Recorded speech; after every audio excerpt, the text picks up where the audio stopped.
In 1518, Strasbourg was hit by a strange plague that caused people to dance uncontrollably in the streets.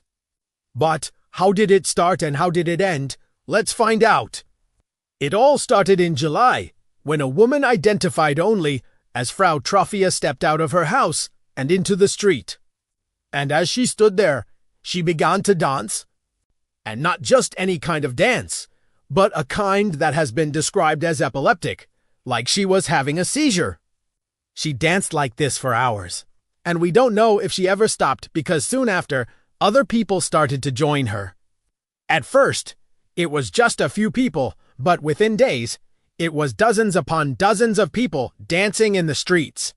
And as the days went on, more and more people became afflicted, until the city was practically overrun by these dancing maniacs.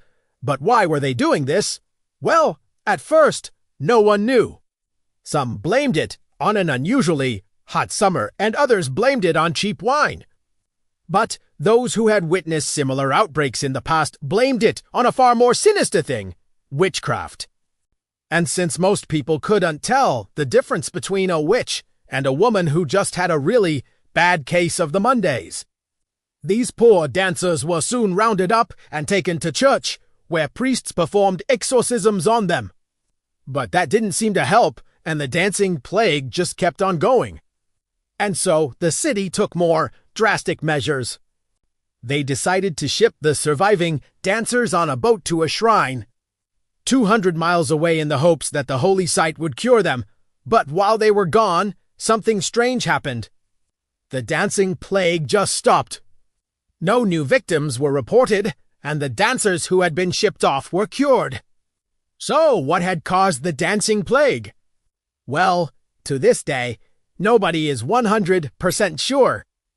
But historians now believe that it was probably caused by a combination of factors, one of which may have actually been witchcraft.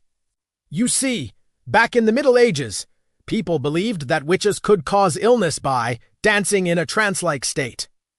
And many of the symptoms of the dancing plague, such as the epileptic seizures, could actually be induced by some of the substances that witches were known to use. It is also possible that there may have been a rye fungus that was growing on the bread that the people of Strasbourg were eating, which could have caused hallucinations and compelled the afflicted to dance.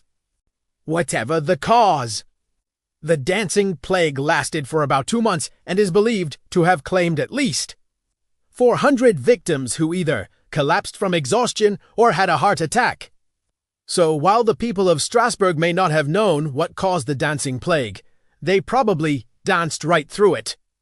If you enjoyed this episode, please stay tuned for more historical tales.